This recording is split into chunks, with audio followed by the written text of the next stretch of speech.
Seterusnya, bahan yang ada dalam One More, iaitu glycerin, daripada sayur lah.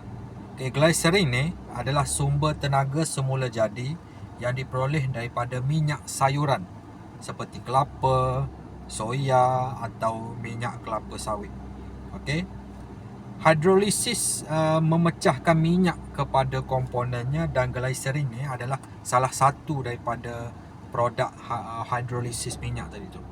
Glycerin adalah bahan tambahan yang digunakan secara meluas dalam industri makanan dan minuman. Ia mempunyai tahap indeks glysemik yang rendah dan sesuai untuk pesakit diabetes. Ia membantu menjaga kelembapan kulit. Ia membantu menjaga kelembapan rambut. Ia juga membantu mempercepatkan penyembuhan luka. Ia membantu mengurangkan jerawat. Ia membantu menjaga kelembutan kulit.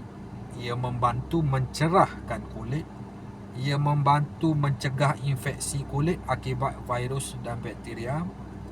Ia membantu mengubati glaukoma, iaitu peningkatan tekanan pada bola mata yang menyebabkan kerosakan pada saraf mata. Ia membantu mengatasi masalah sembelit. Ia membantu meningkatkan kesihatan pencernaan. Ia membantu mengeluarkan cairan berlebihan dari dalam tubuh badan, dan ia juga menjadi pengawet makanan atau minuman semula jadi. Jadi untuk glycerin ni banyak khasiat dia, dan jadi seperti yang saya senaraikan tadi tu, dia ada lebih lagi khasiat yang berkaitan dengan glycerin ni. Jadi kita masukkan bahan yang sangat bagus ke dalam One More.